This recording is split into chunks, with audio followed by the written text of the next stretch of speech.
Hello बच्चों, class 12th start. आप सब ने कमेंट किया कि आप स्ट्रैटेजीज के ऊपर वीडियो बनाओ, क्लास 12th की बेस्ट स्ट्रैटेजीज जिसको हम ईयर लॉन्ग फॉलो करें तो लास्ट में हमारे 90 to 95% आए।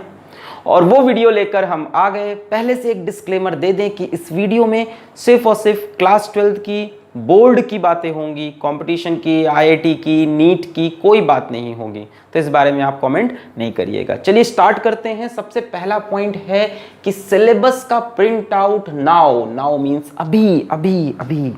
हम सब एक मिस्टेक करते हैं कि सोचते हैं सिलेबस वेबसाइट पे पढ़ा ही है, सिलेबस किताब में लिखा ही है, सिलेबस के अकॉर्डिंग स्कूल का टीचर पढ़ा ही रहा है, सिलेबस के अकॉर्डिंग कोचिंग वाले सर पढ़ा ही रहे हैं। और यहीं पे हम लोग एक बड़ी मिस्टेक कर जाते हैं, क्योंकि आज के वीडियो की मेरी एक लाइन है, डोंट डिपेंड ऑन एनीवन। हम लोग भी यही सब मिस्टेक करते थे। होता क्या था कि जो टीचर पढ़ा रहा है वही पढ़ रहे हैं, या हमको लग रहा है कि हमारा ये टॉपिक पूरा कंप्लीट हो गया, इसके ऊपर हमने 200 सवाल भी लगा डाले, बड़े खुश बैठे थे। प्री बोर्ड आया, पता चला ये 4 टॉपिक पढ़ा ही नहीं, इस ही चैप्टर का ये 4 टॉपिक पढ़ा ही नहीं, और दोस्त ने उठा के सिलेबस दिखाया, देखो सिलेबस में था। गलती क्या करते हैं कि शुरू से सिलेबस साथ में नहीं रखते हैं। सिलेबस का प्रिंट आउट हाथ में रखिए, जब भी एक चैप्टर कंप्लीट करिए तो सिलेबस के अंदर अंडरलाइन करिए, ये हो गया, ये हो गया, ये हो गया, अरे ये पॉइंट छूट गया, ये मेरे टीचर ने पढ़ाया नहीं। होता है कई बार होता है, कोचिंग का टीचर कोई चीज स्किप कर दिया, स्कूल का टीचर स्किप कर दिया, कई टीचर, कोई भी कर सकता है। Don't depend on anyone. Syllabus हाथ में रखो, ऐसे अंडरलाइन करते हुए चलो, हाँ ये हो गया, हाँ ये हो गया, हाँ ये हो गया, हाँ ये हो गया। हम अपने एक्सपीरियंस से बता रहे हैं कि बोर्ड का जो पेपर होता है वो सिलेबस से पॉइंट टू पॉइंट उठा के बनाया जाता है। सिलेबस से पॉइंट टू पॉइंट, सिलेबस से लिखी हुई लाइन जो हेडिंग होती है ना, वो उठा के क्वेश्चंस में आती है। कई बार हम लोग हेडिंग भी छोड़ देते हैं कि ये चीज़ पढ़ी नहीं। तो सिलेबस का प्रिंट आउट रखो, अंडरलाइन करते हुए चलो, बहुत मजा आएगा, बहुत मजा आएगा, फील आएगा कि हाँ ये चैप्टर कंप्लीट हो गया, पूरा अंडरलाइन हो गया। अच्छा, एक और तरीका इस चीज़ को करने का वो है कि एनसीईआरटी की टेक्स्ट बुक फॉलो करो, है ना। ठीक है, रेफरेंस बुक आपको फॉलो करनी कंपटीशन के लिए, आपकी मर्जी, वीडियो में बता रहा हूँ अभी बोर्ड के लिए। तो एनसीईआरटी की टेक्स्ट बुक शुरुआत से फॉलो करो, एकदम टॉपिक वाइज। इसमें क्या है कि सिलेबस अपने आप पूरा कवर हो जाएगा, कोई पॉइंट छूटेगा नहीं। कई बच्चे यहाँ सीबीएसई बोर्ड के नहीं है, तो आपके बोर्ड की जो भी मेन स्ट्रीम किताब है उसको यूज़ करो, साथ में सिलेबस अंडरलाइन करो, वो सबसे बेस्ट है। ठीक है, रेफरेंस बुक आपकी मर्जी। नेक्स्ट बात है कि monthly, weekly, daily goals. Goal setting is very important through out the year. Goal setting आप शुरू करते हो अक्टूबर में जाके, बहुत लेट हो जाता है। अभी से अपने सिलेबस का ब्रेकअप करो। सिलेबस बहुत बड़ा है, उसको छोटे छोटे पार्ट में तोड़ो। यही तो फिजिक्स हमें सिखाती है। कोई बड़ा सा क्वेश्चन आता है, हम क्या करते हैं उसको छोटे छोटे कंसेप्ट्स में तोड़ते हैं, फिर छोटे छोटे पार्ट्स को सॉल्व करके फाइनल आंसर निकालते हैं। तो अपने सिलेबस को ब्रेक करो, मंथ्स में तोड़ो, वीक्स में तोड़ो, रोज तोड़ो। डेली गोल्स बनाओ। आज रात को पेन से अपने डायरी में एक पेज में लिख के सो कि कल ये कंप्लीट करना है। अब क्या होता है ना, मंथली गोल्स भी अच्छे होते हैं, बट साथ में डेली गोल्स होना इंपॉर्टेंट है। पूछो क्यों? अब मान लो मंथली गोल बनाया कि एक महीने में ये करेंगे, होता क्या है, शुरू के एक हफ्ते कुछ किया ही नहीं, चलो अगले हफ्ते कर लेंगे, अगले हफ्ते नहीं किया, इसके अगले हफ्ते कर लेंगे। इसमें टालने का चांस ज़्यादा होता है। इसमें भी टालने का चांस होता है कि मंडे ट्यूसडे नहीं पढ़ा, अब बचे हुए 5 दिन पढ़ लेंगे। यहाँ टालने का चांस नहीं है डेली गोल्स में, यहाँ टालने का चांस सबसे कम होता है। एक चीज़ तुम समझ लो, तुम्हारे पास यहाँ से 10 मंथ्स हैं, अप्रैल, मई, जून, जुलाई, अगस्त, सितंबर, अक्टूबर, नवंबर, दिसंबर, जैन। मैं जैन को भी गिन रहा हूँ, प्री बोर्ड आ जाते हैं। 10 मंथ्स दिख रहे हैं यहाँ से मुझे, और हर महीने में 30 दिन का हिसाब लगा लो तो 300 दिन है। मजा आया? मेरा टीचर था क्लास 10th का गौरव गोयल सर, वो ये चीज़ रोज करवाते थे हम लोग को कि आज 1 दिन कम हो गया, आज 2 दिन कम हो गया। तो हम नहीं कह रहे कि रोज करो, बट इस चीज़ को दिमाग में एक बार रखो तो कि 300 दिन है। तुमको लग रहा है 1 साल नहीं, 300 दिन है, और कब ये 150 दिन में बदल जाएगा पता नहीं चलेगा। हर बार जब 3 दिन वेस्ट हुए ना, 1% गया। डिवाइड कर लो 3 से, 100 आ रहा है ना, 100%। 3 दिन गए, 1% गया, ऐसे समझो।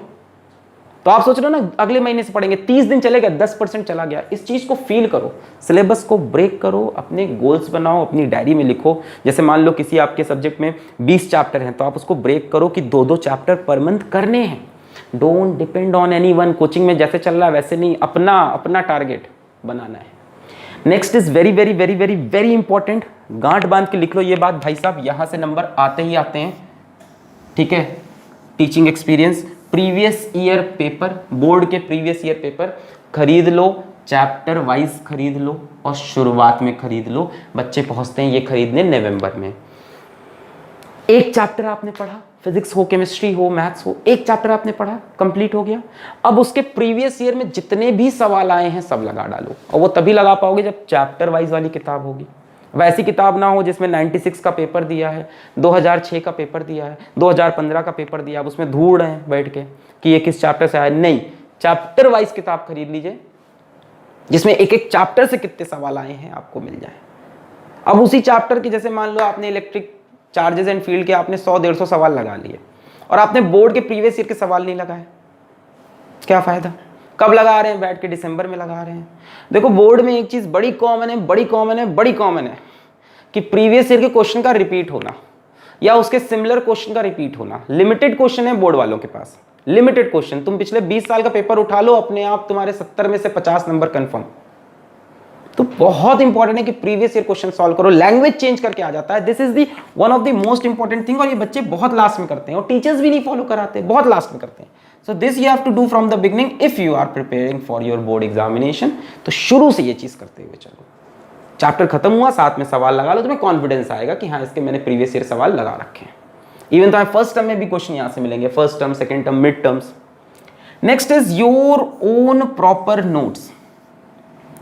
प्रॉपर का मतलब ये नहीं कि सुंदर लिखे हुए, प्रॉपर का मतलब सीक्वेंस में हो, प्रॉपर का मतलब क्लासेस ना छोड़ छोड़ गायब ना हो उसमें से। होता क्या है कि हम लोग किस पे लिखते हैं, इधर से पेपर निकाला इसमें लिख लिया है ना, इधर से कॉपी मांग लिया, बंटी तुम कॉपी दे दो, बंटी कॉपी पे लिख रहे हैं बैठ के, बस टीचर को दिखाने के लिए कि हमारे पास कॉपी है। किसी को बेवकूफ मत बनाओ, टीचर को बेवकूफ बनाने के लिए लिख रहे हो। अपना सोचो, जब एंड आएगा तो इधर उधर भागोगे, भाई नोट्स दे दो, भाई नोट्स दे दो। चलो तुम्हें मिल भी गए नोट्स, बट दूसरे के नोट से कभी वो फील नहीं आता जो अपने नोट से आता है। अपने नोट से ना चीजें एकदम बढ़िया से दिल में जाती है। रिवीजन बहुत प्यारा होता है अपने नोट्स का, खुद लिखा होता है ना इंसान, सीक्वेंस भी पता होता है। तो नोट्स छूट रहे हैं तो उनको प्रॉपर करो, किसी दिन का छूट गया तो उसको कंप्लीट करो। ये चीज बहुत इंपॉर्टेंट है, गेट योर प्रॉपर नोट्स। भाई तैयारी के लिए बहुत जरूरी होता है अपने खुद के नोट्स बनाना। यही सब तो हैबिट्स है। आप बोलोगे हमसे नहीं हो पाता तो छोड़ दो, आज मैं बार बार ये बात बोलूंगा, थोड़ी कड़वी लगेगी, लास्ट में इस बारे में बात करने वाले हैं। तो फ्रॉम बिगनिंग अपने नोट्स खुद बनाओ, किसी पे डिपेंड मत करो नोट्स के लिए कि किसके नोट्स ले लेंगे लास्ट में, उससे नोट्स हम बोरो कर लेंगे। मेरी वेबसाइट आएगी, ये मत सोचो किसके बारे में बात कर रहे हैं। Next is attention to all subjects. This is the biggest mistake I have seen all my students doing, और भी अच्छे स्टूडेंट्स। अब क्या करते हो आप, साल भर पीसीएम पे ही ध्यान दे रहे हो, पीसीबी पे ही ध्यान दे रहे हो। मैं फिर से बोल रहा हूँ, ये वीडियो उनके लिए है जिनको बोर्ड में नंबर चाहिए। ओके, तो आप साल भर फिजिक्स पढ़ रहे हो, केमिस्ट्री पढ़ रहे हो, मैथ्स पढ़ रहे हो, बायो पढ़ रहे हो, कंप्यूटर एप्लीकेशन नहीं देख रहे, हिंदी नहीं देख रहे, फिजिकल एजुकेशन नहीं देख रहे, इंग्लिश नहीं देख रहे, जो भी आपके सब्जेक्ट्स हैं उन पे भी ध्यान दो। होता क्या है कि कुछ सब्जेक्ट्स बहुत स्कोरिंग होते हैं। For example computer application is very scoring, physical education is very scoring, पर आप उसको पढ़ना स्टार्ट करते हो एकदम एंड में जाके जब एग्जाम आता है, या सिर्फ मिड टर्म के पहले पढ़ लिया फिर बोर्ड के पहले पढ़ लिया। नंबर आएंगे उसमें अच्छे, नो डाउट। कितने आएंगे? 86, 88, 90। अगर उसको साल भर पढ़ लो तो वो 96, 97 पे जाए। 6 नंबर बहुत इंपॉर्टेंट होते हैं भाई साहब, बहुत इंपॉर्टेंट होते हैं। परसेंटेज 1 बढ़ जाएगा, 2 बढ़ जाएगा, वहाँ पे 1.5 बहुत इंपॉर्टेंट होते हैं, 6-7 नंबर। तो इन तरह के सब्जेक्ट्स को कभी इग्नोर मत करो। Attention to all subjects. हफ्ते में एक हफ्ते में हर सब्जेक्ट कम से कम एक बार तो देख लो। ऐसा ना हो कि 1 महीना पूरा पढ़ा ही नहीं हमने, हिंदी 1 महीने देखी ही नहीं, अंग्रेजी 1 महीने देखी ही नहीं, फिर नहीं आएंगे यार, फिर 90 नहीं आएंगे, है ना। एटलीस्ट वंस अ वीक में 1 दिन तो सारे सब्जेक्ट्स हो जाने चाहिए, है ना। एक दिन, कभी ना कभी तो उसको छू लो। स्कोरिंग होते हैं यार, क्यों छोड़ रहे हो? उसमें कम पढ़ाई में ज़्यादा नंबर मिल रहे हैं, थोड़ा सा उस पर ध्यान देना है, ठीक है। अब उसमें मज़ा क्यों नहीं आता? कहोगे सर उसमें मज़ा नहीं आता, क्योंकि आप उसको छोड़ रहे हो। लास्ट में पढ़ोगे तो मज़ा कैसे आएगा? इंटरेस्ट तभी आएगा जब उसको आप रेगुलर पकड़ोगे। तो इन स्कोरिंग सब्जेक्ट को मत छोड़ो। परसेंट इसमें नंबर 10 बढ़ाओगे, उधर परसेंटेज 2 बढ़ेंगे, और इसमें 10 बढ़ाना आसान होता है। आगे आते हैं regular revision, which is very very very very very important. Regular revision, एक चैप्टर पढ़ा, उसके 200 सवाल किए, और बोर्ड में उसका जब पहुंचे तो उसका सवाल नहीं हुआ क्योंकि लास्ट में रिवाइज नहीं कर पाए। रेगुलर रिवीजन, आपका वीक में 1 दिन होना चाहिए जिस दिन आप किसी की बात नहीं सुनोगे, सिर्फ और सिर्फ रिवाइज करोगे हफ्ते में जितनी चीज पढ़ी उसको। एक दिन होना चाहिए, सैटरडे हो, संडे हो, फ्राइडे हो, कुछ भी हो, एक दिन आप सिर्फ उन चीजों को रिवाइज करो जो इस हफ्ते आपने पढ़ी, फिर उनके बनाओ सुपर शॉर्ट नोट्स। एक कॉपी हो गई फिजिक्स की, रिवीजन नोट्स कह लो, सुपर शॉर्ट्स नोट, एक केमिस्ट्री की, एक मैथ्स की, बायो की, इंग्लिश की। ये कहां से बनाओगे? ये बनाओगे आप अपने प्रॉपर नोट से, अपने नोट से। इसमें आप क्या इंक्लूड करोगे? इसमें आप जैसे नोट्स अपने बनाए, मान लो एक चैप्टर का नोट्स 30 पन्ने का है, तो बार बार 30 पन्ना रिवाइज नहीं कर सकते ना। तो क्या किया, उस 30 पन्ने को हमने समराइज किया 5 पन्ने के अंदर, यहां डाला, मजा आ गया। रिवीजन नोट्स, नाम दे दो इसका महाभौकाल नोट्स, कुछ भी नाम लिख दो जो तुम्हारा मन करे, जिसको देख के एनर्जी आए। अब इसको रिवाइज करना और आसान हो गया। नेक्स्ट टाइम रिवाइज पे खटखट देखा और इसको खुद से बनाया तो मजा आएगा। ये सब चीजें कहीं ढूंढो मत इंटरनेट पे, ये खुद से करो। हाथ चलाना पड़ेगा भाई साहब, खुद से करना पड़ेगा, बहुत इंपॉर्टेंट है। इसमें प्रीवियस ईयर के क्वेश्चंस डाल दो, प्रीवियस ईयर में देख रहे हो एक ही चीज बार बार आ रही है, उठा के वो पॉइंट लिख लो कि ये तो बार बार आ रहा है। ये आपका लास्ट एकदम फाइनल टच होना चाहिए। ये अभी से प्रिपेयर करो। ये प्रिपेयर आप अक्टूबर में करते हो, ये आपका तैयार रहे सारा, आपका जो ना जितना भी एमिनेशन है, स्टेन गन, जितना भी आपका बम वम है, सब लेके चलो, गोला बारूद, लास्ट में जाके बस मारना है, दुड़ी उड़ा देना है लास्ट में। तो अभी से तैयारी करनी पड़ेगी। तो वीक में एक दिन पक्का, जितना वीक में पढ़ा है उतना रिवाइज करो अच्छे से। इसको मत स्किप करना, मैं बता रहा हूँ, इसको आप स्किप कर दोगे, होगा ये कि आपने शुरू में चैप्टर्स बहुत अच्छे से पढ़े थे और लास्ट में उनको आप रिवाइज ही नहीं कर पाए। धीमे धीमे धीमे सब दिमाग से निकल जाएगा बच्चों, एक्सपीरियंस से बता रहे हैं, सब निकल जाएगा। Last thing is distraction, but before coming to this let us discuss कि मैंने आज आपसे क्या बोला, इसके बारे में बात करते हैं। मैंने आपसे बोला कि आपके पास सिलेबस का प्रिंट आउट होना चाहिए, आपको आज घर से निकलना पड़ेगा, प्रिंट आउट लेने जाना पड़ेगा। घर में प्रिंटर है तो घर में प्रिंट करेंगे, कल सुबह लेंगे, परसों लेंगे, करना पड़ेगा आपको। एनसीईआरटी की टेक्स्ट बुक आपके पास होगी ही होगी। आपको डेली गोल सेट करना होगा, रोज आपको रात में लिखना होगा ये मेरा गोल है, अगले दिन उसे कंप्लीट करना होगा। ना कंप्लीट होने पे आपको रोना होगा, आपको दुख होना होगा, उसे गिव अप नहीं करना। अभी समझाते हैं।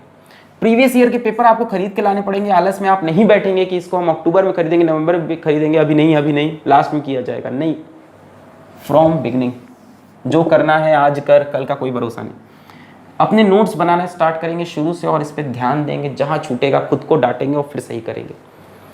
अटेंशन टू ऑल सब्जेक्ट्स, ऐसा नहीं है कि इधर उधर के सब्जेक्ट को छोड़ दिया, सिर्फ पीसीएम पे ध्यान दिया। रिवाइज करेंगे, हफ्ते में एक दिन प्रॉपर रिवीजन करेंगे और ये वाले नोट्स जरूर बनाएंगे। अब बात करते हैं डिस्ट्रैक्शन की, कि सर हम ये सब नहीं कर पाएंगे, ये तो बहुत ढेर सारी चीज़ हो गई है ना। हमारे पास घर परिवार है, घर वाले हैं, हमारे पास दोस्ती यारी बहुत ज़्यादा है, प्यार मोहब्बत हो जाता है, ठीक है। हमारे पास मोबाइल गेम है, पबजी है। जैसे कमेंट आते हैं, सर मैं पबजी नहीं छोड़ पा रहा हूँ, मैं घर वालों से परेशान हूँ, मैं प्यार से परेशान हूँ। थोड़ी सी मैं आज बुरी लगने वाली बात कर सकता हूँ, बट इंपॉर्टेंट है, अभी सुन लो, इसको छोड़ दो। क्या, या तो ये 7 पॉइंट छोड़ दो, या तो ये 8वां पॉइंट छोड़ दो। इधर आप ये सपना छोड़ दो जो आपने देखा है, इधर आप ये चीज छोड़ दो। Everyone wants to go to heaven, but no one wants to die. सबको जन्नत में जाना है, मरना किसी को नहीं है। यही है ना, 90 नंबर भी चाहिए, 95 नंबर भी चाहिए, साथ में गेम भी खेलना है, प्यार मोहब्बत भी करना है, दोस्ती यारी भी करना है, घर में भी इधर उधर फालतू की बातें करनी है, चूहे खाने हैं, और लास्ट में नंबर भी चाहिए। तो छोड़ दो, पढ़ाई छोड़ दो यार, ये सब कर लो। मतलब इसमें मैं, सर मेरे को हेल्प करिए, मैं डिस्ट्रैक्ट हो रहा हूँ, सर मैं गेम्स बहुत खेलता हूँ, सर मैं फंस गया हूँ, कुछ नहीं। आप अनडिसाइडेड इंसान हो। फिर आपने पहले खुद हमसे कहा कि मेरे को 90 नंबर चाहिए, हमने कहा ठीक है जाओ। हमने कहा ये काम करो, तो आपने कहा नहीं ये काम नहीं कर पाएंगे, हम डिस्ट्रैक्ट होते हैं। तो ठीक है, फिर आप छोड़ दो। आपके अंदर इतनी विल ही नहीं थी कि आप ये चीज़ करना चाहो। To reach heaven you have to die, okay. और कोई जिम्मेदार नहीं, सिर्फ आप जिम्मेदार हो, ये याद रखना मेरी बात।